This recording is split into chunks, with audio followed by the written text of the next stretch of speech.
Tell me again what you just said like a moment ago. About I think you're brave? Yes. I needed to hear it again. Because you are. So, I mean, being an actor is scary shit to begin with. Right. Sure. Having done that in college and before college and high school and whatnot, like that's always scary. But you have lines.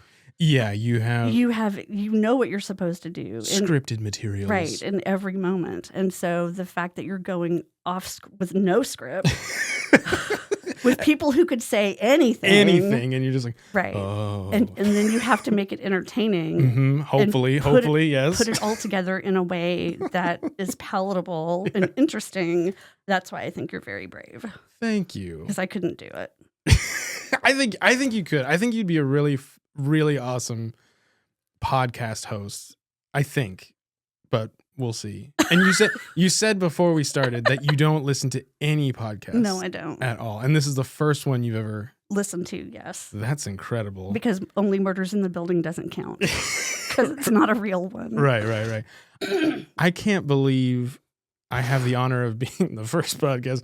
And just so you know, it's only up from here as you click around on Spotify or whatever. It's only. I don't even have Spotify. You don't even have a Spotify? No, I have iTunes. Oh, okay. Well, hey, honestly, I get a little bit better. I get a little bit better of a push pull on the the spread on my Apple analytics. So you know. There's differences in all of them. So yeah, listen wherever you listen to podcasts. If you listen to podcasts, yes, yeah. If you don't listen to, maybe try this one out. No, I'm glad you added the video though, because that makes it more interesting. That makes it for me. Okay, because you are a visual. Yes, if I can't listen to books on tape, it puts me to sleep. Okay, and I've tried. Okay. And you don't want to be falling asleep on a 13-hour drive. 13-hour drive? Yeah, so I used to live in El Paso, but my family was in Austin. So I would drive back and forth from El Paso to Austin for every vacation. Oh my gosh. So I thought that, getting like the latest Stephen King book on tape would be a great way to entertain myself on a 13-hour drive. And no, because then you fall asleep and you almost have a wreck. Oh my gosh. I have to have music that I can sing to. Yeah. If I don't know the lyrics and get you pumped up, I can't listen to it. I have to sing to keep myself awake.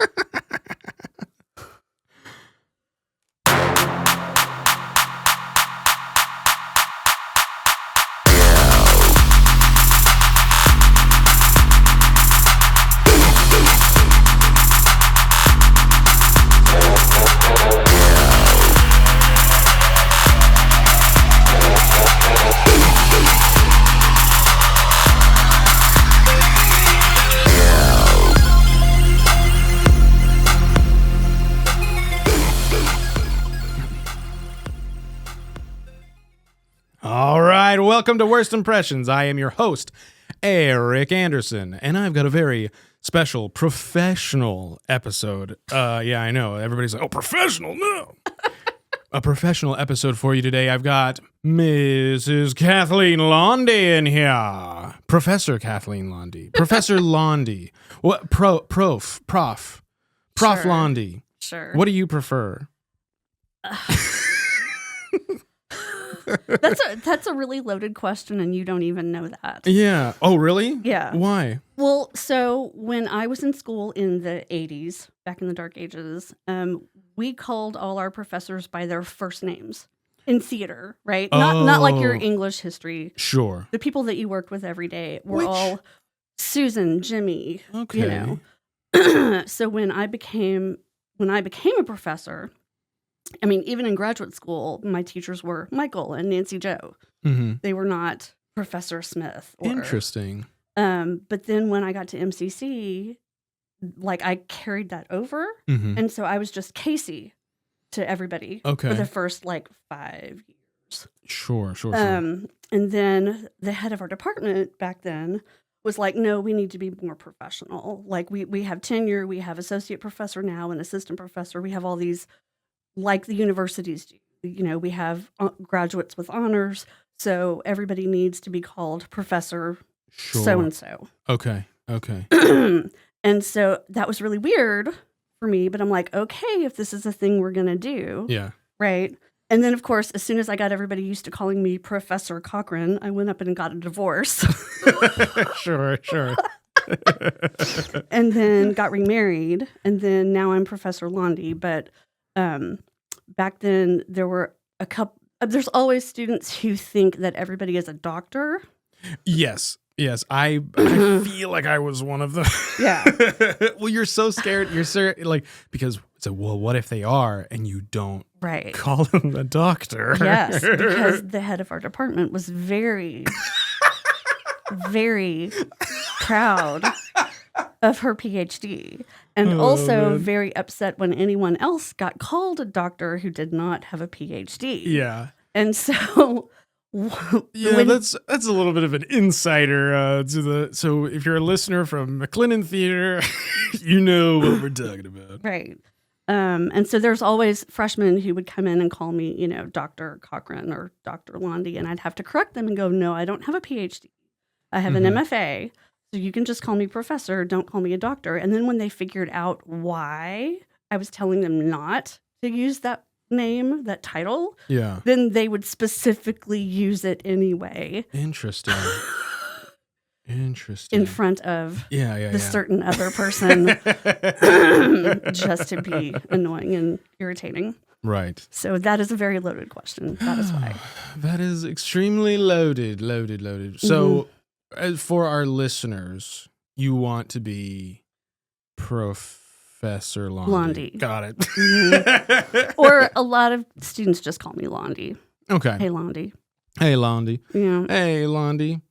Yes. You are a ray of sunshine, a bundle of joy. Just so you know, I was, just so everybody at home listening, I was one of her students, and I always will be. I always will be one of her students, and so it is I am very nervous in doing this podcast right here as her first podcast ever. So yay! You're doing a great job, by the way. Thank you. We have canned applause just so we feel better about ourselves. So let's start from the very beginning. Who are you? Where do you come from? Bastrop, Texas. Where's Bastrop, Texas? It's right underneath Austin. Okay. So I was born there in 1968. That makes me 56. I'm going to be 57 this year. Congratulations. We had growing up one high school. One high school. Our population was 3,112. So out of when I was born. Wow. So with that small of a, a small community, what pulled you into costume design from there? Like what was it, media? Like, what movies when you were a kid? Nope. Nothing? It was my mom. Really? My mom turned 19 the month before she had me. Okay. She had gone off to Lon Morris Junior College, where Jerry started teaching. Jerry Mack. And was cast as a lead in her first show in the fall semester, and then figured out after she was cast that she was pregnant. Wow. And so this was before Roe v. Wade. Okay. So she decided to call her sister and say, hey, guess what? I'm pregnant. Can you find me an illegal abortion? Oh, my gosh. In Houston. Mm-hmm. And her sister said, sure, I can. You need $200. Come up here this weekend, and I will get you hooked up. Wow. So she went. She paid the money. Mm-hmm. She went back to the room, took all her clothes off, thought about it, and while the doctor was out of the room, put her clothes back on and jumped out of the window and ran away. Holy moly. Oh, my goodness. So. Wow. Went home to her mom and said, guess what? I'm pregnant. And her mom said, when's the wedding? Because that's what you do. That's what you do. My dad was 8 years older than she was, had already been out of college, had found my mother cheerleading at the local high school football game at the Dairy Queen after the game. At the Dairy Queen. With her bleached blonde hair and her cheerleader uniform. And decided that at 15 years old, and he was plus 8 years, so 23, that she was it. Oh, man. Yeah. So Mom told Dad, I guess we're getting married. And Dad was like, okay, I guess we're doing the right thing. Right? Yeah. So they had me, and then, had a house together, moved in together. Mom was PTA mom. Didn't work for a while. Stay-at-home mom, like you did. Yeah. But I always knew that I was a mistake. So that, so that's definitely weighed on you in some ways. Yeah. Yeah, sure. Yeah. But so my mom found, because she'd been cast in that show, and she was she had done one act play. She'd gotten the awards for her acting. She always wanted to do that. So when we had an opera house that was built in the 1800s, and there was a committee to restore it and make it its glorious 19th century self again. So to raise money, they started doing plays there. But they were dumb little dinner theater melodramas. Right. With the hero and the villain and tying you to the railroad tracks and the whole thing. Save me. Right, exactly. So when she started doing that, I just went with her. Okay. And even though I didn't have an official job, I knew everybody's lines. Oh, nice. Yeah. I knew every line. Okay. So you were just sponging everything. Yeah. Okay. I knew every line, and then they put me to work backstage, and it kind of took off from there, and then I was running the lights, and then I was stage managing, and then I was being in the shows. Yeah. And so I never did one act in high school because I was working after school, and so I couldn't make rehearsals. Right. But I was teaching dance. Okay. I taught ballet and tap and gymnastics and whatnot. Do me one favor. Pull it just a tiny bit closer. Perfect. Yes, you're saying such important things. Okay. I don't want to miss any word. It'll drop if it's a tiny bit quieter. It'll drop it like it's noise. Okay. Okay. Is this better? That's great. Okay. That's great. And so you're a sponge, and you never did the one acts, and then but you said you did go on stage a little. Yeah, I did. Did you like that? Oh, I did. I loved it. Okay. Because it was always musicals, so singing, dancing, and I was a dancer, and I did gymnastics, and I sang in a community chorus with my mom and my grandma. Wonderful. But I didn't have any private voice lessons like you guys did at MCC. So I didn't have any training, but I did play. I had piano lessons, and I played flute all through junior high and high school. I could read music. And I really enjoyed all of that. I loved it. But then when I went to college, I wanted to be a dancer. Really? And both of my parents were like, you can't make any money doing that. Oh, what are you going to do when you're 70 years old? You going to be dancing at 70? Yeah. Right. No.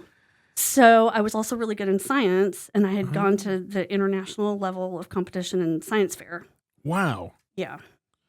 So you have to do...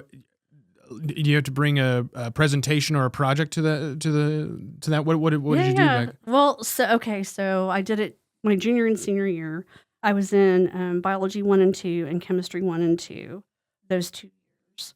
But I also had an internship at the MD Anderson Cancer Research Center over the summer. Oh wow! I know it's weird. Science, right? It is science. Girls in STEM.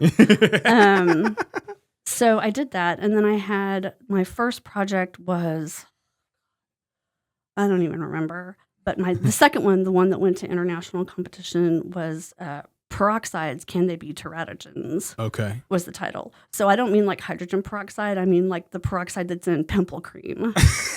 Okay? Sure. That every teenager... Yeah.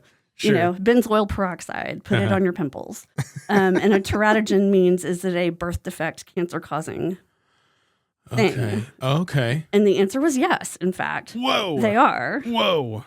Oh, I remember. So the junior year one was about aspartame or aspartame. Yeah. So sweetener, artificial sweetener. Does that cause cancer?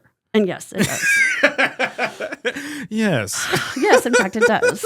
Thank you for looking into all of that for us. But yeah, so like, you know, me and my best friend, Jennifer Long, we both worked at the MD Anderson Cancer Research Center, and we both did science fair, and we both got to international competition that year, and we were in the Austin American Statesman.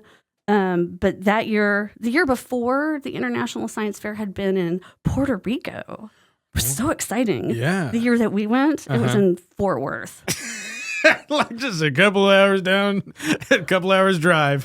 Fort Worth. I was so disappointed. Yeah. Anyway, so Jennifer went on to get her PhD and is actually curing cancer, fighting cancer. Wow. Right now. Mm-hmm. And then I went on to UT Austin as a biochemistry major my freshman year in college and flunked out.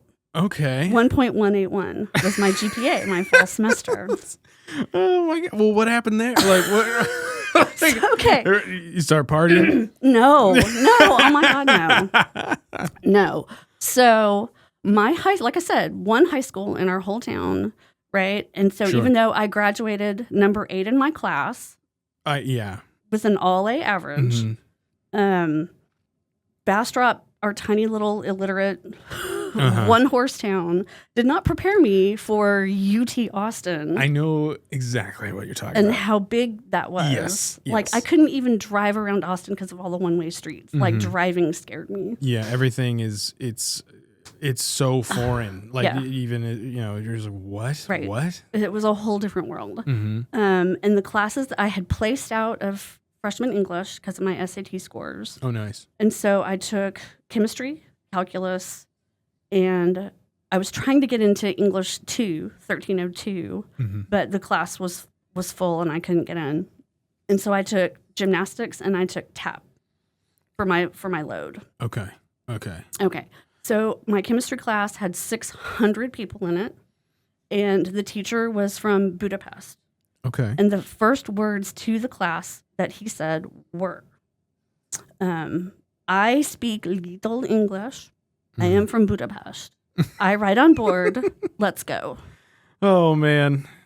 Good luck. Right. Yeah. So he kept saying axiom, which is a geometry term. Right. And I had geometry 2 years earlier. And I'm like, why is he talking about axioms? I don't get it. And then, like, you know, a week, well, I guess a month into the class, we come into class and he says, today we will have the axiom. Get out your pencils. Oh, man. Exam. Oh. Exam. What? Yeah. Exam. And the whole class groaned. I was like, what? What?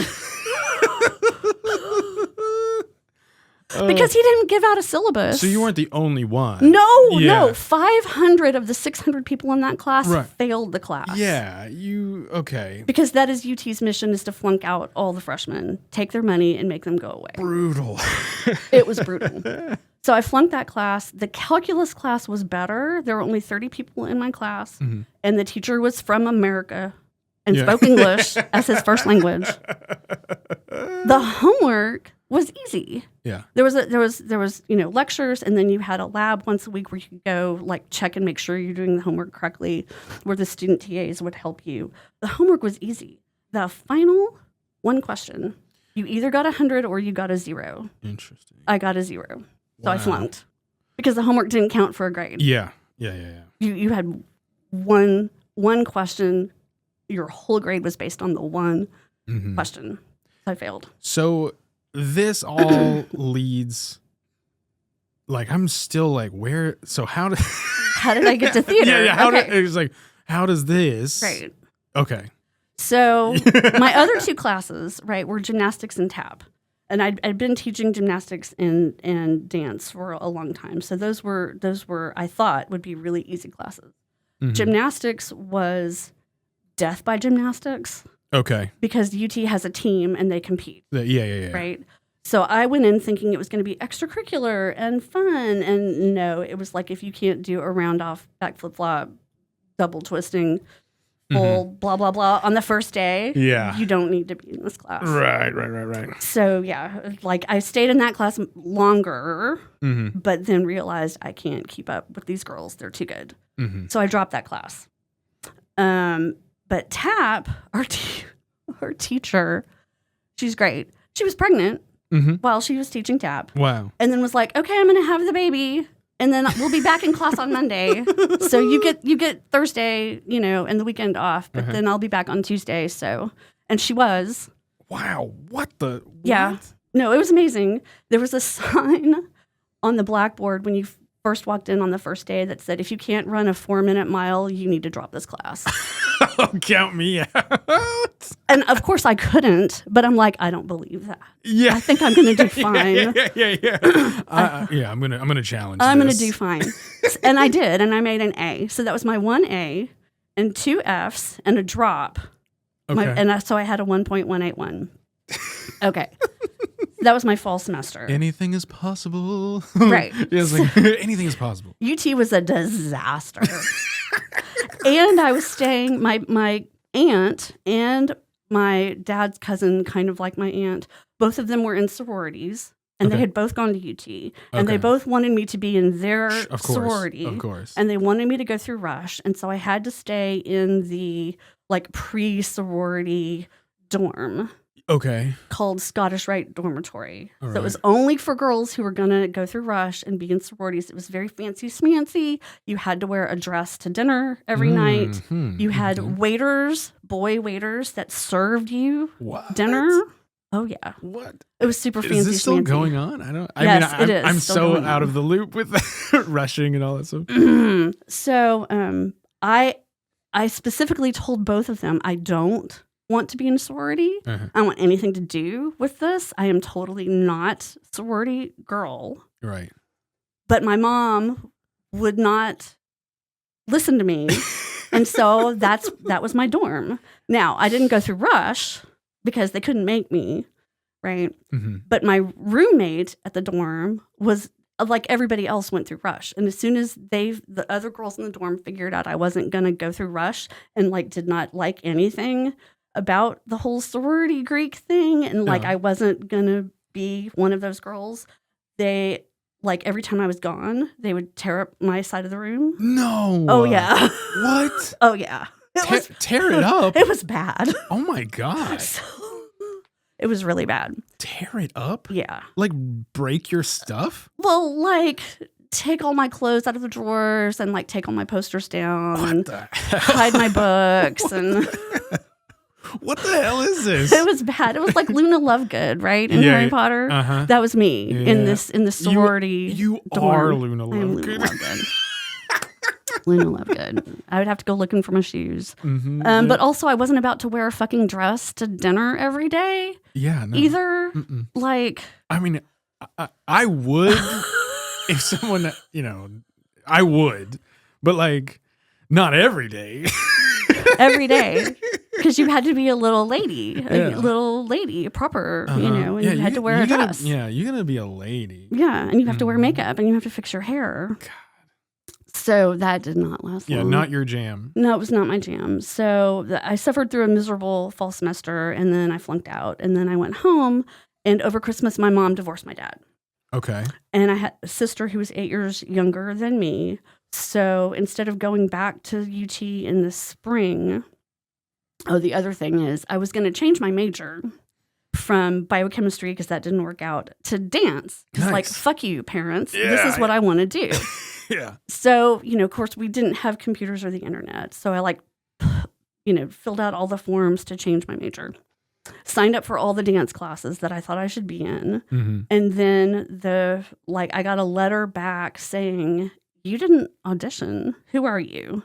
You can't be in any of these classes until you audition. Yeah. You can't be a dance major unless you audition for the dance program. Right. And then we put you in the classes that we think you need to be in. Okay. So my plan for going back to the spring, I found out over Christmas, I can't do any of that because I didn't realize you had to audition for the program. Right.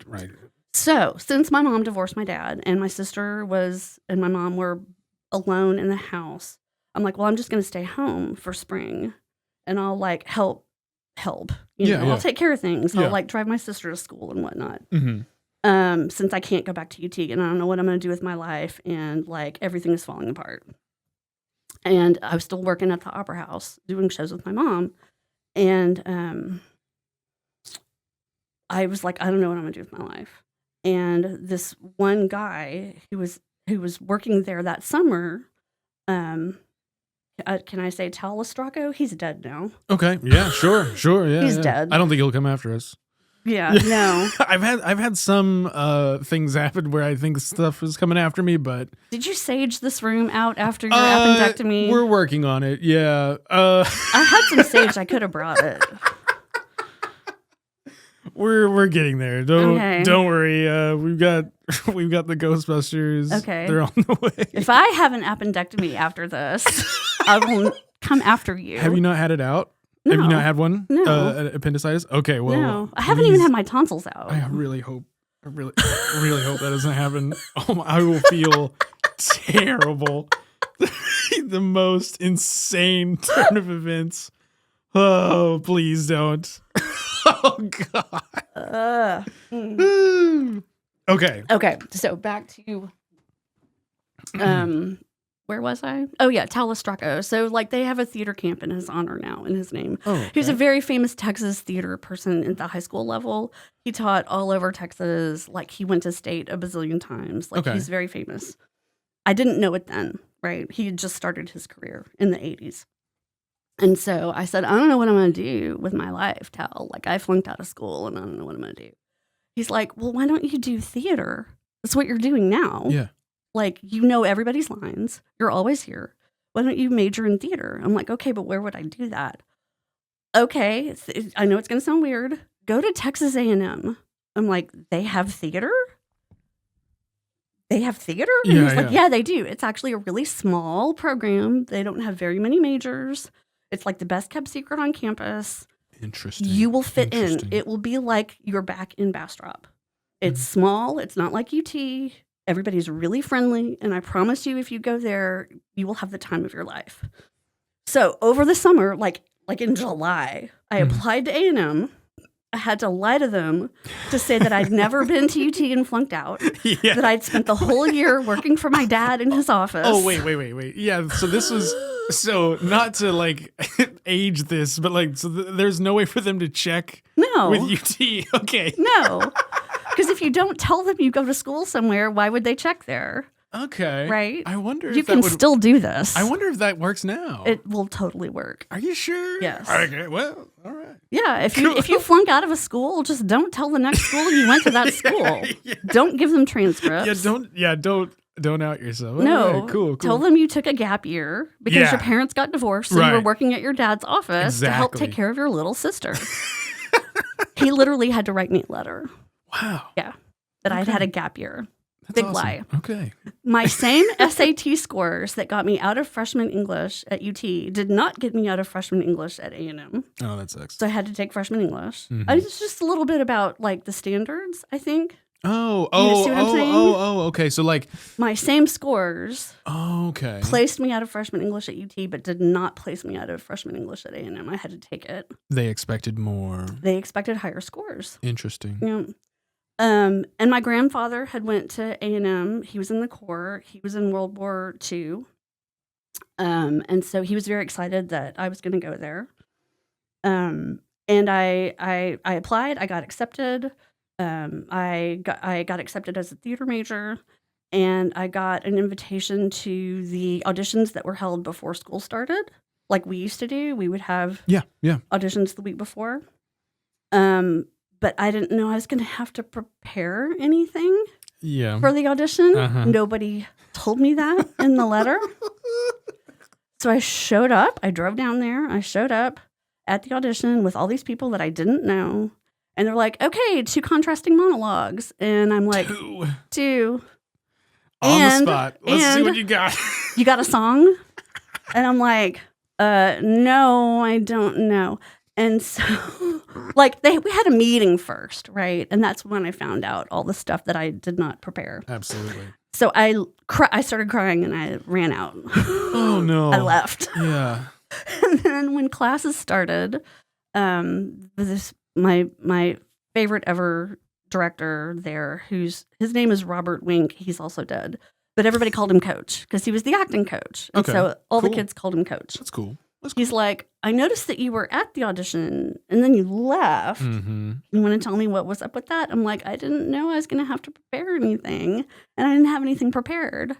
So I left. Yeah. He was like, that's okay. That's all right. You know, and more auditions are coming up, and then you'll know.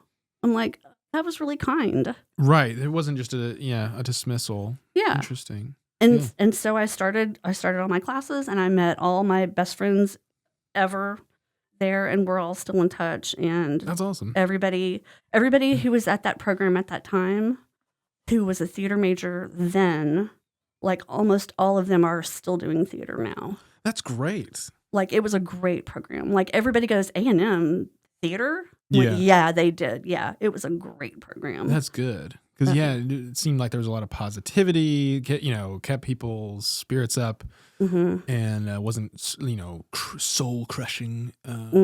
Interesting. So it's, a little happy ending there with with the college.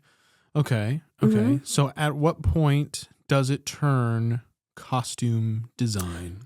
So obviously everybody wants to be an actor. Everybody wants to be an actor. Yes. An actor? No, not me. Yes. Everybody wants to be an actor. I wanted to be an actor. Like, I could dance a lot. I could sing a little. I could memorize all the lines ever. And I got cast in a show the first semester as a lead. We were doing an evening of Tennessee Williams short plays. Okay. And so I was cast as the Natalie Wood part in This Property is Condemned. Okay. In which I had to walk on railroad tracks and sing at the same time. A song I'd never heard because it was written before I was born. Right. But Coach gave me the sheet music. He's like, here's the music. Sing. Dance on the railroad tracks. Good luck. Balance. And then the show went up after Thanksgiving. And over Thanksgiving, I was on a motorcycle and I got hit by a car. What? On bonfire night. Which was a huge deal at A&M. They don't have bonfires anymore. Yeah. But I was going to bonfire with a friend of mine who was on his motorcycle, so I was on the back. It was raining, and this high school kid and his mom's like huge T-Bird T-boned us coming out of the Kroger parking lot. Oh. And I was thrown off the back of the motorcycle and almost run over by the car that was behind us. I went to the hospital. They had to stitch up my leg. And then they're like, okay, we're releasing you, but your friend we're keeping overnight because he had a big puncture wound in his thigh and had to have surgery. Interesting. Plus the motorcycle was totally wrecked, so I didn't have a way to get home either. Yeah. And then I had to go back to school the next week and do a show where I walked on railroad tracks, and I couldn't walk. I certainly couldn't dance. My ankle was wrapped during the show. No. Like, I had A's and then like break a leg. Yeah. Break a leg. My break a leg. I was in a sociology class, but it was like the furthest away from where I could park. So I had to like almost quit going to that class because I couldn't walk there. So my A went to a B. Yeah. But I did the show. I did the show. That's impressive. And I sang my little song, and it was great. And I got cast after that, but like that was my first lead role in a college show. Man, that's a lot of challenges for your first one. It was. Oh man. It was, but hey, I didn't get pregnant. Yeah, but I got to do my first role. I didn't have to come home and get married. So I'm winning. I'm winning. That you are. Oh my goodness. That's incredible. All right.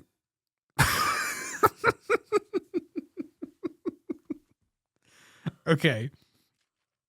So after all of that, you have made your journey into my life And everybody, a lot of the listeners' lives, like there's a huge gap, right? Yeah, and I didn't actually tell you how I got into costumes. We missed that part. I was letting it ride. Okay. Yeah.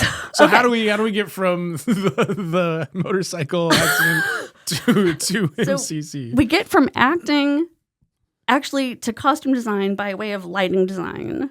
Okay. Because I figured out that like acting was okay, but everybody else there was way better than I was. Oh, okay. Right? Like, I mean, I don't believe that entirely. It was true. How do you know? Because they're still doing it. Okay. Because they're amazing. Like, they went to New York and shit. Okay, like, gotcha. They're real actors, right? They were great. And I was just like a dilettante, right? Okay. I could do comedy, right? I did comedy. And I did musicals and I can dance.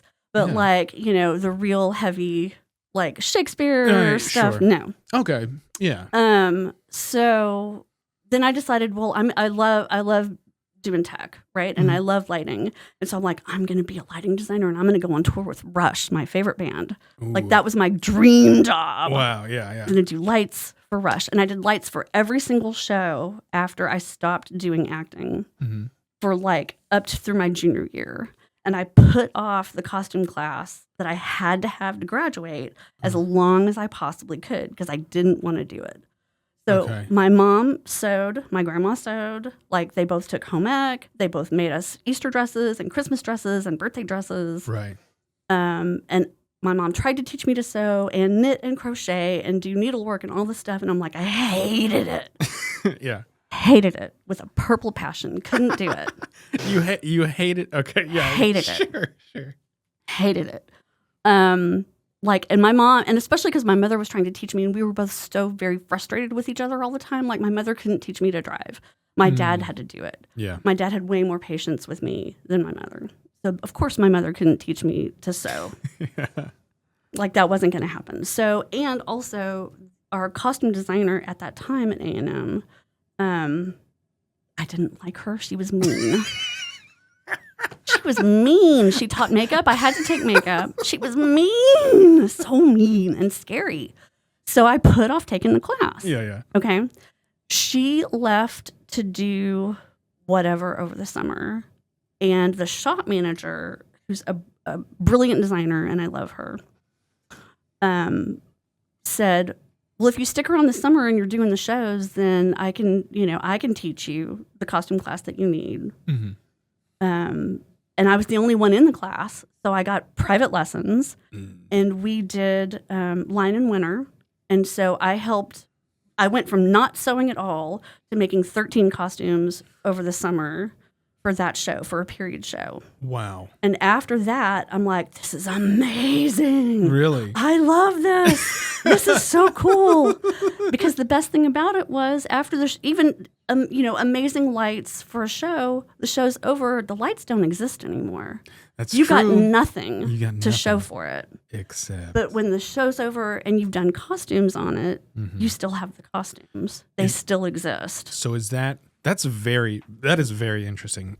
Is that your favorite part of costume design for a show? Like being the designer for the show, is that you get to still see it? Yeah, that's your favorite. It's still part? there, and then you can go back and use them in other shows, and then change them up, or like finish things you never got to finish. Right. That's the best thing about being someplace for 28 years. Yes, is that you make stuff for a show, and you're like, oh, I never got to do exactly what I wanted, but we can reuse all those costumes in this other show. Yes, and I can finally put the sleeves on, or I can finally put the trim on, or whatever. That's exciting. Yeah, especially because you're definitely creating this. Especially just an intense catalog of like, I remember when we did this, and I'm going to use this, and I'm going to use this, and it was, ooh, that sleeve. I remember that sleeve. That's so interesting. Wow, there's probably a lot going on in that brain every time you get asked to do a show. Yeah, the first thing I think of is what can I pull out of stock that we can still use? Right. What's the first thing we can upcycle or whatever? What do you like to call it? Just reuse? Reuse. Okay. Yeah. So, what is your favorite show that you have designed for? Midsummer Night's Dream. Really? Was the first one. My first favorite. I made a list for my blog of Okay. my favorite 50 shows. What is your blog called? Tell everybody what your blog is It's called. McLennan Costume. McLennan Costume. Yeah. And it's awesome. It's awesome. And you can see past shows. Are you keep up with it? It's we're gonna see the current shows on there as well. Yep, there's a current season button that has all the shows we're working on this season, and then once that season is over, it moves down to like production archive. Amazing button, and then so all the last 28 years of shows are there. Wow, you have all of them on there. Mm-hmm. That's incredible. Yeah, that's awesome. I got professional development credit for that. That's amazing. I did. So Midsummer. Yeah, that was my first favorite. So that was in 2014. You had just left. Mitchell was in it. Oh, okay. Okay. Mitchell was in it, and Josh Purvis was in Purvis, gonna come on the show, buddy. He's busy. Yeah, having babies. But that was the first show that the way it looked on stage was exactly the way it looked in my brain. Okay, that's awesome. So, like from a design perspective, you can only get 2 of 3. Right, you know that saying? I do not. You can have a show, and it can be cheap, or fast, or good, but you can only get 2 of the 3. Gotcha. Right? If you want it cheap and fast, it ain't gonna be good. If you want it fast and good, it ain't gonna be cheap. Right. Okay. Gotcha. So this is the thing I learned from my A&M education, from all my tech teachers back then. Mm-hmm. You only get 2 of 3. So for Midsummer, the way that I wanted it to look is the way that it actually looked, and I didn't have to sacrifice good or fast or cheap. That's amazing. For any of it. Yeah. And it was beautiful and perfect, and I loved it. That's awesome. It was so good. So that was my first favorite. My second favorite was, and still to this day, is She Kills Monsters. She Kills I'm not familiar with this show. It's about D&D. Oh my gosh. It's about D&D. Is it? Yeah. Ew. Can I say Caitlin's name? Caitlin was the lead. Oh, sure. Yeah. Yeah. Has she been on your show? She has not yet. She needs to do your show. Yeah. She's on my list, a short list. Mm-hmm. So She Kills Monsters is the story of a college graduate girl whose entire family dies in a car wreck the night of her college graduation. Wow. And her younger sister, who's the role Caitlin played, was into D&D at 15. Mm-hmm. But the older sister didn't, because she was off in college with her boyfriend, so she kind of missed her sisters growing up and becoming a lesbian. Okay. But like a newbie lesbian, because I'm not really sure, and I have a crush on a girl, but I've never done anything about it. Right. And then she dies, so she never gets to do oh my God. Yeah. anything about it. Right. But she finds the college graduate sister, as cleaning out her parents' house, finds a game that her younger sister wrote, a D&D game, that includes all of her high school friends, like acquaintances, are characters in this D&D game. So she has her 3 or 4, like her troop, her group, her posse. Yeah. But then all the monsters in the game are also based on all the people in high school that bullied her. Right. That's cool. It's a great script. It's a great show. And it was good, but it was not fast, and it was not cheap, because I started in June. Oh my God. Because Kelly and I had wanted to do this script for a long time. Yeah. So the minute he said we're doing it, I'm like, I'm starting in June, because we cannot do all these D&D monsters in 6 weeks. Right. No, definitely not. And I had a ton of help. I recruited Jason Sanchez and William Priest. Oh, wow. And Jessica Hall and Aaron Carpenter. Like anybody who's hanging around over the summer, I'm like, you want to make monsters with me? That's what we're going to do all summer. That's awesome. And it started off like, okay, Tuesday, Thursdays at 7:00, we'll meet for a couple of hours. Yeah. And then it became Tuesday, Wednesday, Thursdays, and then Monday, Tuesday, Wednesday, Thursdays. And then once school started, it was like every night till 11:00. Golly. Yeah. So not fast. You were going wild. Not cheap, but that was, and Kelly directed it. So that was like compared to Midsummer, like twice as much work, Yeah. twice as many costumes. Sounds insane. Like we had fairy wings in Midsummer. That was a big deal. Jason Sanchez did those. Yeah. But then we had, succubus wings, and we had with huge monsters that were more like puppets, really, like something you would see in Lion King. But yeah, that was like both of those shows are my top two, about how things looked in my head and then how they turned out in real life, which was exactly the way. Because even with Midsummer, like the Rude Mechanicals, like I love the fairies, I love the Athenians. The Rude Mechanicals got like not very much attention. It was all stuff pulled from stock for free. Yeah. Because they're poor. Right. But like if I'd had, another couple of weeks and another $1,000, they would have been better. Right. But with She Kills Monsters, like the money that I had and the time that I had, everything was perfect. Yeah, that's perfect. Awesome. Good job. That's amazing. What do you have? And we can kind of lump these two together. Do you have a dream show that you'd like to do, or do you have more of a dream intellectual property that you would love to be like designing costumes for? Like there's, you might have a dream, musical, whatever, theater script, but is it Star Wars, or is it, Harry Potter? Like what is your top of all time? Like, I want to do that one. So that is an answer that has evolved over the last 30 years. When I was a beginning costume designer, I used to say, I just want to do like all the Shakespeares. I want to be able by the end of my life to have done every Shakespeare play. Okay. And my college costume designer laughed at me and said, "You don't mean that." Like, what do you mean, Susan? No, honey, that's too much work. You don't, like, after you do 5 or 6, you don't want to do anymore. Like, trust me, I'm older. Right. Trust me. And she was right. Yeah. She was right. No, I don't want to do every single Shakespeare, especially because nobody wants to do them period anymore, and that really pissed me off. Like, I hate seeing modern day Hamlet, which I had to do. I know. I know. Everybody wants to just like, well, what if they were all wearing leather jackets and smoking cigarettes? No. And stupid Romeo and Juliet with a gun? Oh, no. Yeah. No. A sword. It is not. No.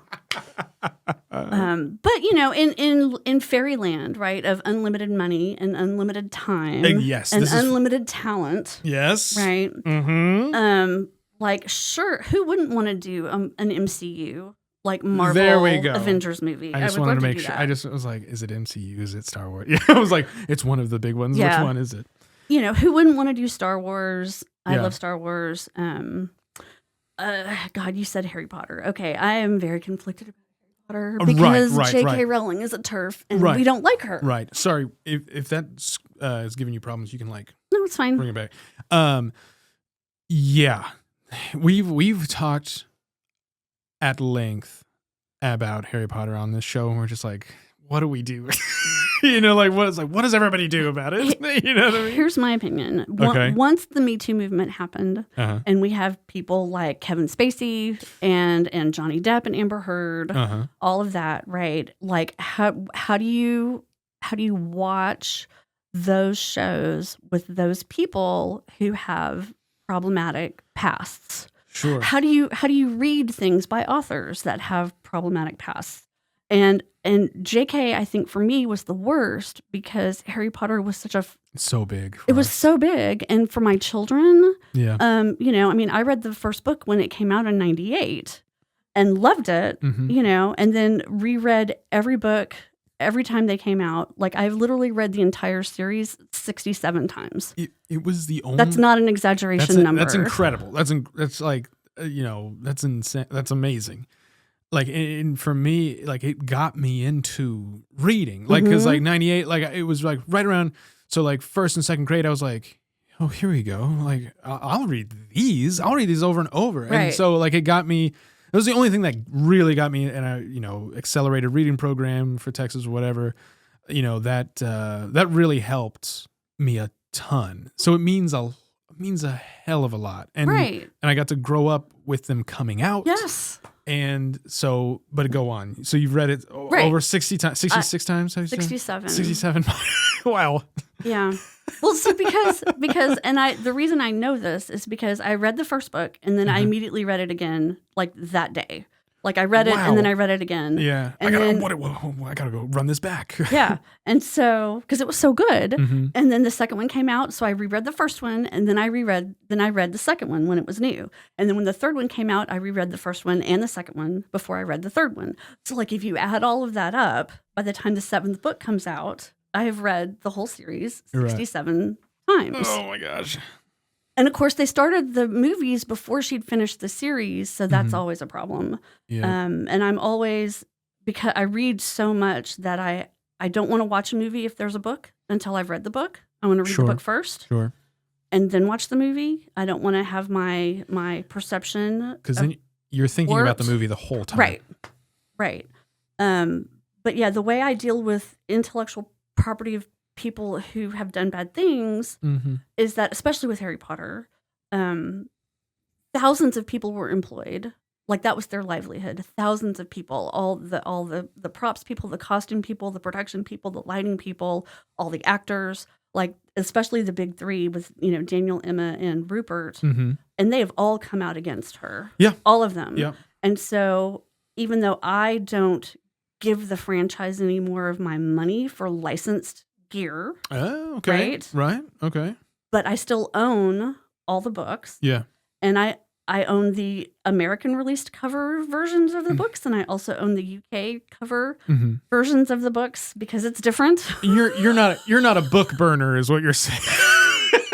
No. We're not taking them out of libraries. Right. No. The Library of Alexandria burning down still upsets me. Okay? Yeah. I don't understand how that doesn't still sting. Right. But anyways. So, and once we found out she was a TERF, like I was very hurt. I was very disappointed. I felt like betrayed and stabbed in the back. Because how can you have this amazing world of all these characters that are so accepting, and then you're so not accepting of trans women? Yeah. But I feel better about it because Rupert and Daniel and Emma came out against her, and so many other actors and crew members have too.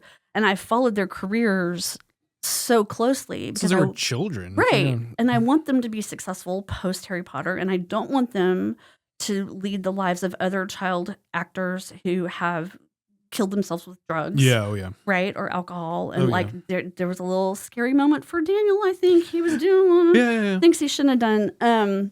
But they've come out of it, and they've had great careers and they're happy. And that's all I ever wanted for those three kiddos is to be happy. And so I can't, it's not like I'm going to go burn all my DVDs and my books because that was their lives. Right.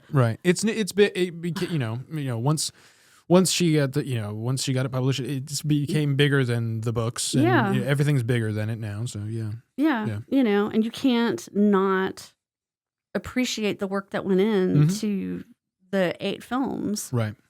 I still watch James and Oliver Phelps doing the Harry Potter baking show. Oh yeah. That's awesome. Luna was on it.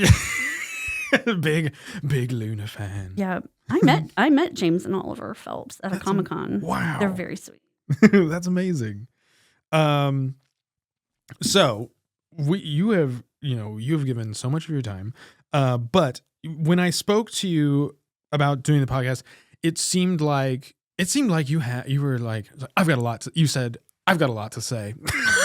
So I'll give you the floor. Is there anything that I'm not asking you? I've got some other silly questions that we can move on to if you don't have anything. But is there anything that you do want to talk about that I haven't asked you or anything yet? Fuck Trump 2025. Again, the fact that we're here again. I'm gonna come. He's on my soundboard. I gotta get him off.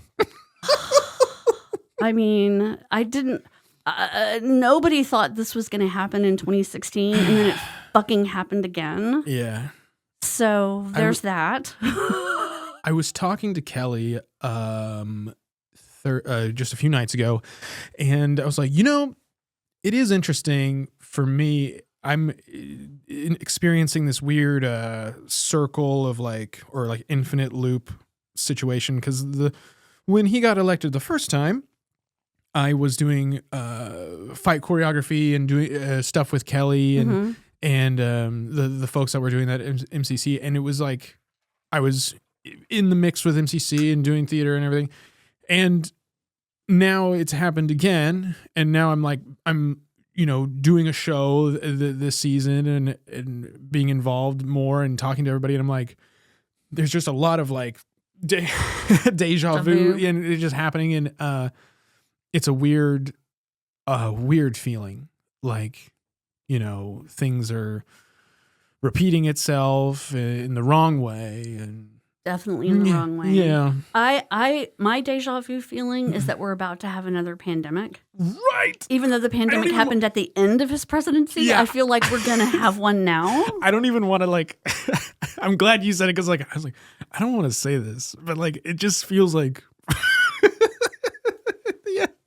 like we're about to have another horrific pandemic. And thousands of people will die because no vaccines and no, oh my vaccines God. are evil and cause autism. Oh, yes. Oh my gosh. Don't take that out of context. They don't. Don't clip that chat. Oh my gosh. No, and I'm particularly mad about that because I have an autistic son. Right. Who had all his vaccines, but so did his brother and sister, and they are not autistic. Huh. I had all of my vaccines, and I'm not autistic. Weird. Yeah. It's amazing. Uh-huh. Yeah. Funny you should say that. Yeah. I don't know. Yeah. And just the whole, the fact that he was elected in the first place and then he was elected again, like how we didn't have a riot at the Capitol, right? On January 6th this time around. Yeah. I went to high school with one of those guys who was at the Capitol on January 6th. My husband and I went to high school with Shane Witcher, and he was there, and he was arrested. Oh my gosh. Yeah, because that's my hometown. Wow. Is redneck Republicans. Yeah. Yeah. So that's it. And everything about it is contradicting itself. Everybody that's involved, they all have it's all contradictory. It's just a fucking mess. Just a mess. Just a fucking mess. And it's more of a mess now because we chose this again. Yes. That's the thing. Is like it's it's still people spoke. And it's like, oh wait, what? That's what you want? All right. I know. Okay. I mean, I when it was still Biden, I'm like, well, of course Trump's gonna win. But then he dropped out and Kamala took over, and I'm like, oh, we have a chance now. We have a chance. But no. Yeah. No, if we weren't gonna elect a white female to be president, we're certainly not gonna elect a black female to be president. Yeah, definitely not. I mean, not in this country. No. I mean, Kamala would have been great, but so would have Hillary. Hillary would have been the most qualified president ever. Yes. But we haven't forgiven her for not. We haven't forgiven her for her forgiving Bill for having the affair with Monica Lewinsky. Even though we're such a stand by your man kind of country. Yeah. Like we never forgave her. Yeah, what is she supposed to do? Right. She's not supposed to stand by her man. She's not supposed to obey his every wish. What? No, like I don't understand our country. But but being very into history and reading, like when I teach my costume class, and I don't know if I was doing this back when you took it, but I get up on my feminism soapbox and complain about the Greeks. The Greeks? The Greeks. Okay. Because going back, what do they do? Well, they're the fountain of democracy, right? Yes, but I would like to say it's like I'm smart and I know things, but sometimes it's okay. Sometimes I don't know things. So everybody learned in high school that the Greeks is where we get our democracy from. So they're a great civilization, and we all love the Greeks. Yeah. Greek fathers didn't have to name their daughters. If they didn't want to. They didn't even have to keep them. They could leave them out in the street to die. Okay. Because women don't have rights. Right. In the Greek democracy. Yeah. Women are not equal partners. Here, we might see, I don't know, like... Not for long. I don't know. We'll see. Gosh. Yeah. So when I started researching more about costume history to make my lectures more in depth, I guess. Yeah. To, your typical junior college student, when I started finding out this stuff about all the things that I was never taught in school, I'm like, so you're a daddy and you have 8 daughters and you can just leave them all out in the street and not name them and let them die of exposure. Or you can keep them and not name them because you might need them for a political alliance later. Right? So then they all live in their own wing of the house with their mom, who they don't get to leave the house unless they have a male escort. Of course. And the daddies get to go to all the plays, right? So, Aeschylus and Euripides and all of that, right? But they get to take prostitutes with them. They get to see the plays because they're educated and they know languages and they know politics and they can talk about current events. But the wives and the daughters have to stay at home. Yeah. Now, you can, again, with the daughters that you don't name, right? You, besides leaving them out in the street to die, you could also sell them into prostitution. Okay. Yeah. So then they would be raised by the madam, and then they would be taught languages and politics and current events. Yeah. And then they might actually end up on a date with their dad or their dad's best friend going to see a play. Because you didn't name her and you don't know what she looks like. Right. Yeah. Oh my God. Or, then if you're lucky and you got a name and you got married off for a political advantage, right? Yeah. Then you're just kept at home as a baby factory and you can't go do anything or learn anything. Of course. Yeah. Right. So those are the Greeks. So just starting with that, right? The history of women in cultures that we revere as being democratic, and they're not. It's all a big lie, And I didn't really realize any of this. I was very apolitical growing up. Okay. Like in the Reagan era. Yeah. Just not paying attention or just not caring. Yeah. Not paying attention. I think most people I can't say that I feel like I was very apolitical in teenage into college. I was just like I don't have time. I'm trying to. For me, it's like they're all corrupt. Yeah. What difference does it make? Right. My one vote doesn't count. Yeah, it's like what we want to know. Which evil do we want? Right. Yeah. And looking back at the 60s, which was my mom's era, I always wanted to be part of a movement. Okay. Which my mom was not, right? She was at home having babies doing PTA. And I was always begging her, tell me about the 60s. Tell me about the revolution. Tell me about the ERA. Did you burn your bra? And she was like, no, I was baking cookies.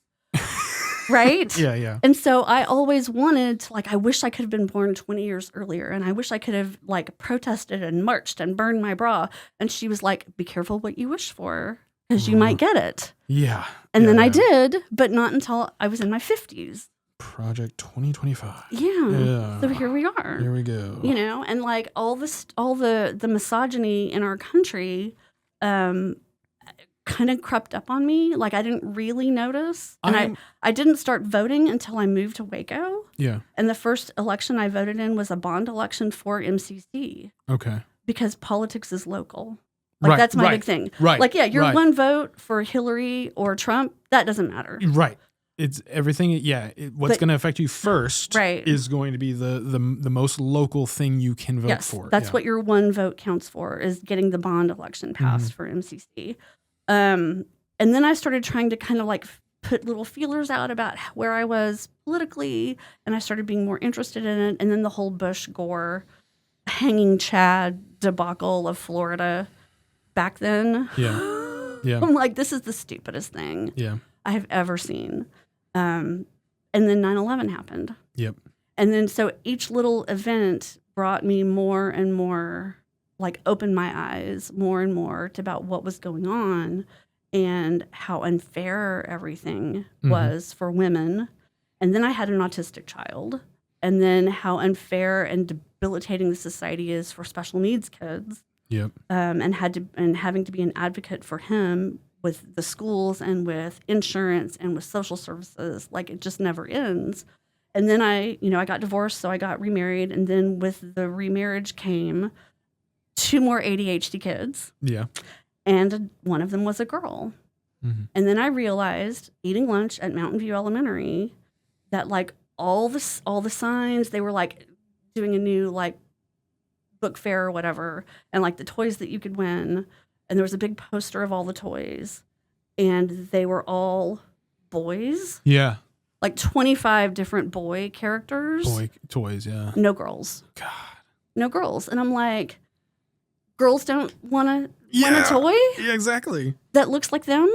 Yeah. Like a girl superhero? Mhm. You know, like, and it was just made up crap. It wasn't real. It wasn't real superheroes. It was made up superheroes. But I'm like, there are no girls. Yeah. And then from that moment on, that's when I just became like this radical, Yeah. progressive liberal feminist that's just more angry than I have all this anger, and I there's no place to put it except marches and protests, and I did all of them. I did women's marches, I did the tax march, I did the science march, like I did the Black Lives Matter march, I did the George Floyd thing and the Breonna Taylor, like Hell yeah. all of it. Yeah. And then you're so angry and you get so burned out from protesting and writing and trying to educate people. And that was another crazy thing for me, because in the election leading up to it, I'm like, I'm going to give you extra credit if you go vote. I will give you extra credit in all my classes. Just go vote. I don't care who you vote for. Right. I mean, I did, obviously.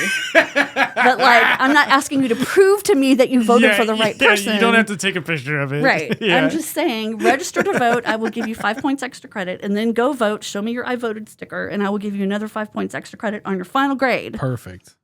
I couldn't get anybody to go fucking vote. This is 2016 election.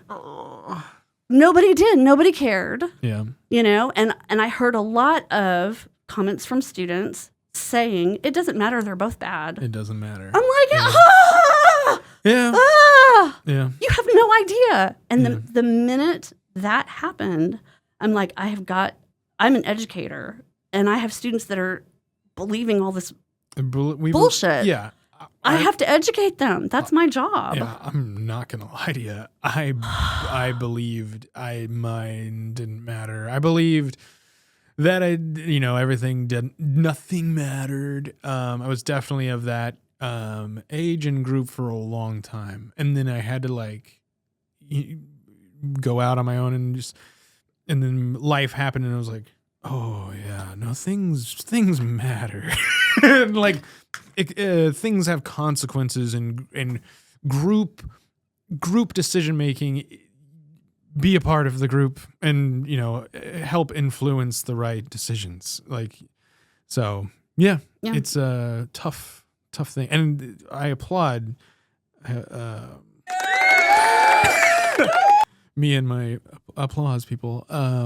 You taking that upon yourself to help educate people to vote and to be more involved, because I think that was one of my questions, and it's not specifically about politics, but if you could, the difference between when you started as an educator to now, the evolution of the average student and their temperament, their attitude, everything from the beginning to now, how has that changed, and what did it look like when it started, and what does it look like now?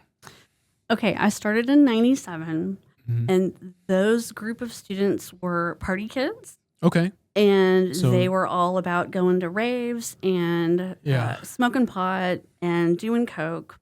And now we had a ton of them. Yeah. We had so many majors. We had 30 or 40 majors. Because what's that like?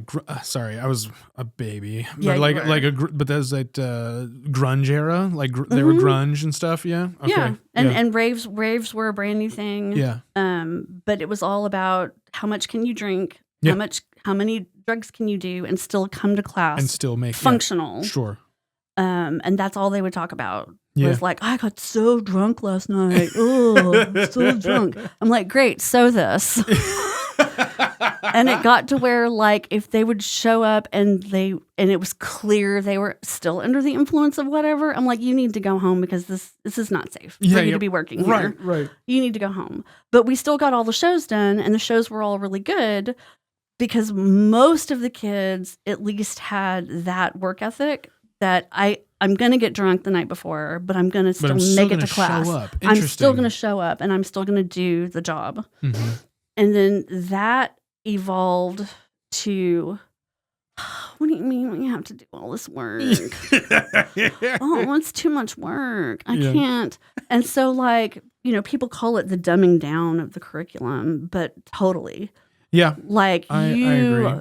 The stuff that I was doing requiring for classes in 97 and even in 2000 is way more work than I require now because the kids post-pandemic cannot handle it. Interesting. The post-pandemic kids are mentally ill. And I mean that in the best of ways. Right. We all are. Yeah, right. Everything affected everybody. Yeah. There's so much anxiety and depression. Yeah. But at least now we're talking about it where nobody talked about it before. If you had a kid that had a problem, they were properly ashamed of it and they didn't talk about it. Right? right. It's like, don't talk about it. Don't share your crazy. You keep that to yourself. Right. But now it's all out in the open and we have therapy. We have free therapy for our students on campus. We have so many campus resources for kids. I have had so many kids who were homeless or couch surfing since the pandemic. I've had so many students who were kicked out of their homes for being somewhere on the LGBTQ spectrum. And abandoned and cut off. So post-pandemic, the mental health of our students is like the number one factor that we are trying to support. But also that's the number one thing that's keeping them from succeeding. Because they just can't. And the other thing that's a big difference is me, because I am now 56. I am postmenopausal. With being postmenopausal came anxiety. Horrible anxiety. I've never had anxiety before in my life. I mean, maybe like, I have to take a test that I didn't study for. But like all of a sudden when my hormone levels zeroed out, my anxiety became crippling.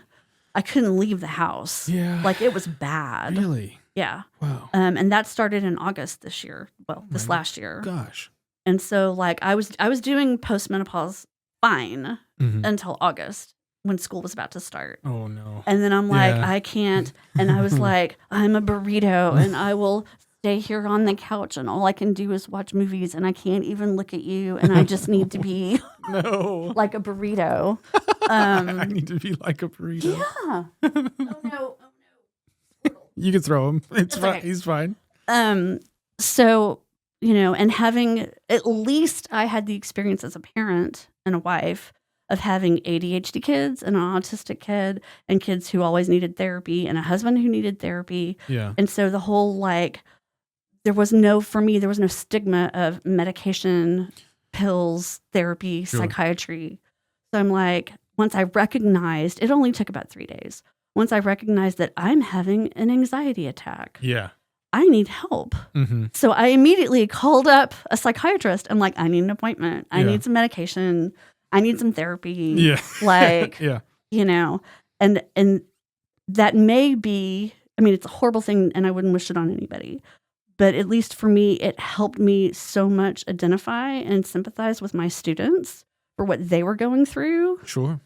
Because before I'm like 100% perky positive, glasses always half full. Like, what do you mean you can't do any work? What do you mean you can't? Yeah, that's how I remember you. It's just like, go talk to Laundy. She's gonna make you happy.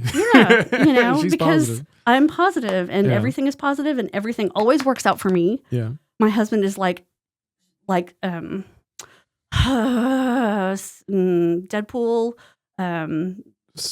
Diamond, luck is her superpower. Oh, Domino. Yeah. Right? That's me.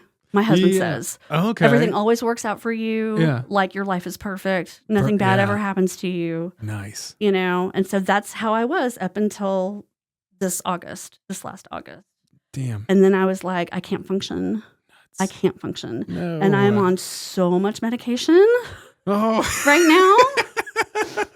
But welcome to the pod. yeah, I mean, but the important thing was that when I saw my psychiatrist, she was like, so how old are you? Have you had menopause? You probably need hormone replacement therapy. Okay, right. And that is probably what is causing all of your anxiety. Yeah. Because you have zero testosterone. Mm-hmm. And she was right. So my testosterone was 0, estrogen 0, progesterone 0. My thyroid also was not working at all. Oh. Vitamin D levels were the pits. Like all the things. So once I got all the blood work done and they started putting me on all the things, like now I can function. Perfect. I can function now. There you go. I still have episodes where my anxiety's kind of bad. Yeah. Like yesterday in HEB. God, I hate HEB. HEB right before it gets cold is not the place to be. No. And like, I don't go to Walmart anyway because they support Trump. But like Walmart would be worse. Walmart, any big crowded box store, I can't handle anymore. Oh, yeah, no. It's terrible. Yeah. I'm like white knuckling the grocery cart. Yeah. And I went in Friday to pick up 2 of my prescriptions. Okay. And I walk up to the pharmacy at HEB and they're like, oh, I'm sorry, our computer's down. We can't give you anything. I'm like, you don't understand. You don't understand. I will come back there. I will dig my pills out of the box. I will come back there and get them myself. Yeah. Because I can't function without them. And I have like the PRN anxiety meds for like if I'm having a panic attack. Yeah. And if my husband takes 2, he's asleep. Okay. Right? We're on the same PRN medication. So like you give him 2 and he is stoned out of his mind and in bed. And I take 2 and I'm like, I'm still feeling anxious. And now I'm going to go to work. And then I'm going to talk really fast. Yeah. Like this at my students without giving them a chance to say anything, like a crazy person. Yeah. Yeah, those 2, they do nothing. Nothing. Amazing. I took 1 before I came here. Okay, great. Okay, yeah. Well, hopefully it will help you. You've been so generous with your time. I've got one more question. Is it the impression? And it is what everybody's waiting for. It is what everybody's waiting for. Do you, Professor Laundy, have an impression you would like to share with Worst Impressions? It can be of a character. It can be of an actor. It can be of a person you know. It can be of a car engine. It can, whatever. And it doesn't have to be the best because we are the worst. And for this, because everybody's waiting for this from you. I just know it. So get a nice close to the mic. What do we got? Edna mode. No capes. No capes. I will be, if you allow me, I will be posting that. Yeah. Your cosplay as Edna. That's why I sent it to you. It's incredible. I was like, this is amazing. Oh my gosh. Thank you so much. You're welcome. You've been an absolute delight. You're welcome back anytime you want to unload. Can I say one more thing about Edna Mode? Absolutely. Go for it. I don't know if your fan base knows that she was actually based on Edith Head, an actual costume designer. I knew she was based on someone real. That is the shirt I'm wearing. Is Boom. Edith Head, who was the Paramount Studios costume head for 44 years. Wow. She was nominated for like 100 and something Oscars. She won 8. She's the #1 most Oscar-winning person in history ever. Wow. And also that's who Edna Mode was based on. I feel like that was in my back brain, but yes. This probably was. In the deep. They had an exhibit of her work in Oklahoma City last summer that I went up to see on Labor Day weekend. I drove to Oklahoma City just to see all her costumes. That's fantastic. It was amazing. And wow. she's awesome and I love her. Would you say that she is like your biggest icon, in your professional, like that you would consider? I mean, like, she's definitely golden age of Hollywood costume designers. Yes. If you go back and look at her work like a retrospective of all her things. She did some really iconic stuff. She's probably, the general public probably knows her most for working with Alfred Hitchcock. Oh, okay. Yeah. He loved her because she didn't want the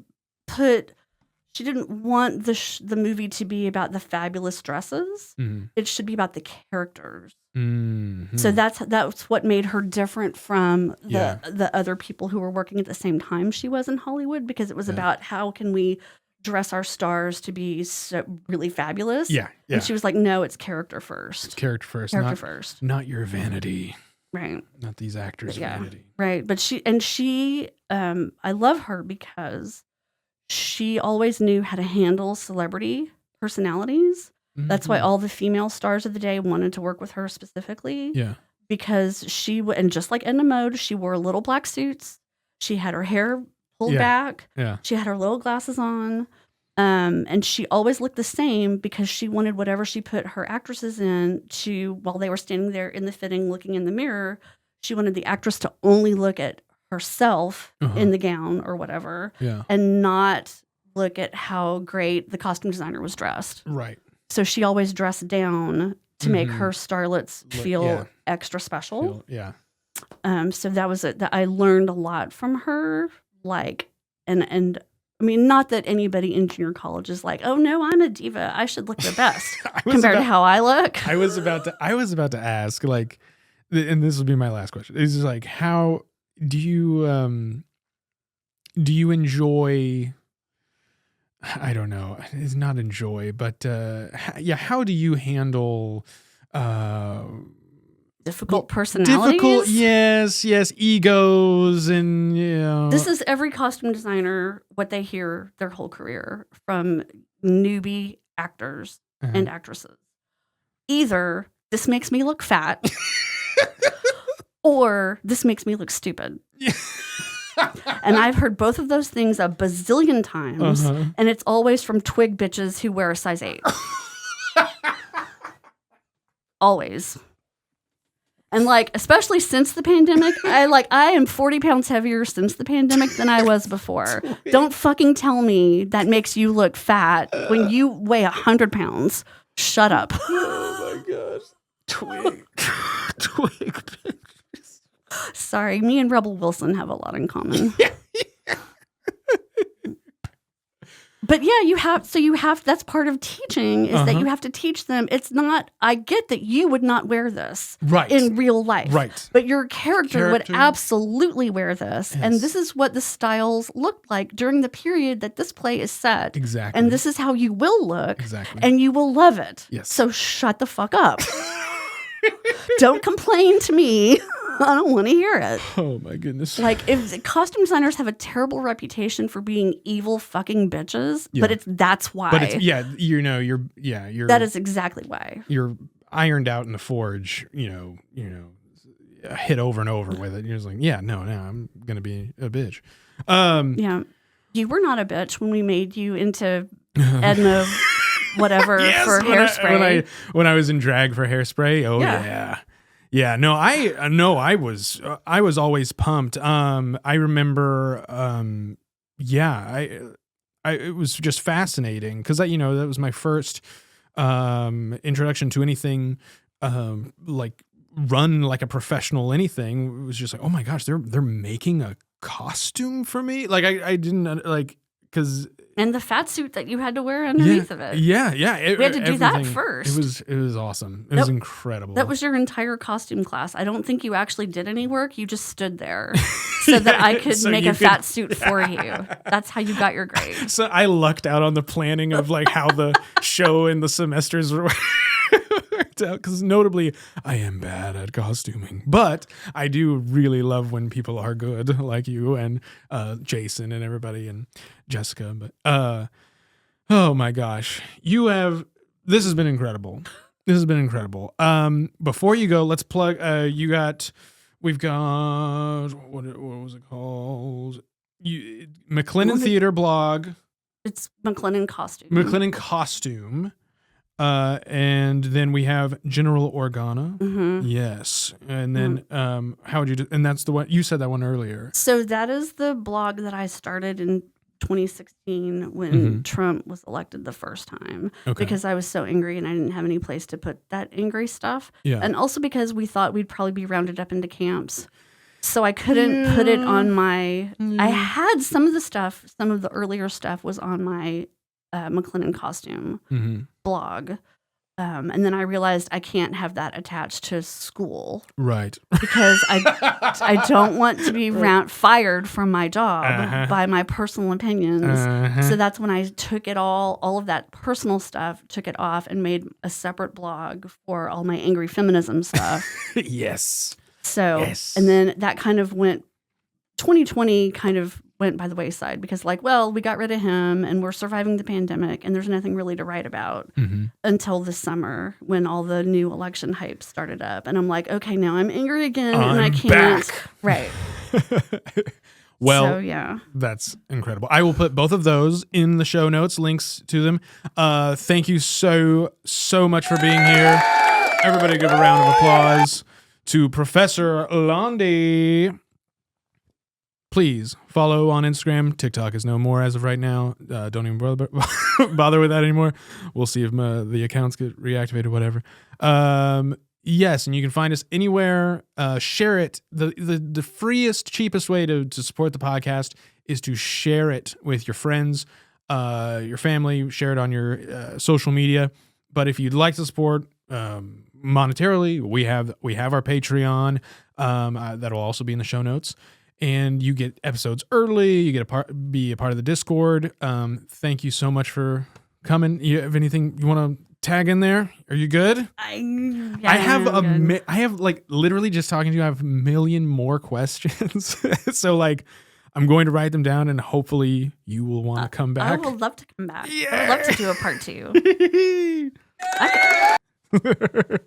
Yeah, there will be part 2. Hopefully part 10 or more if as much as you want to come back, because just thinking about all of the shows that we did, and then I was just like, man, I don't know, I just have a ton.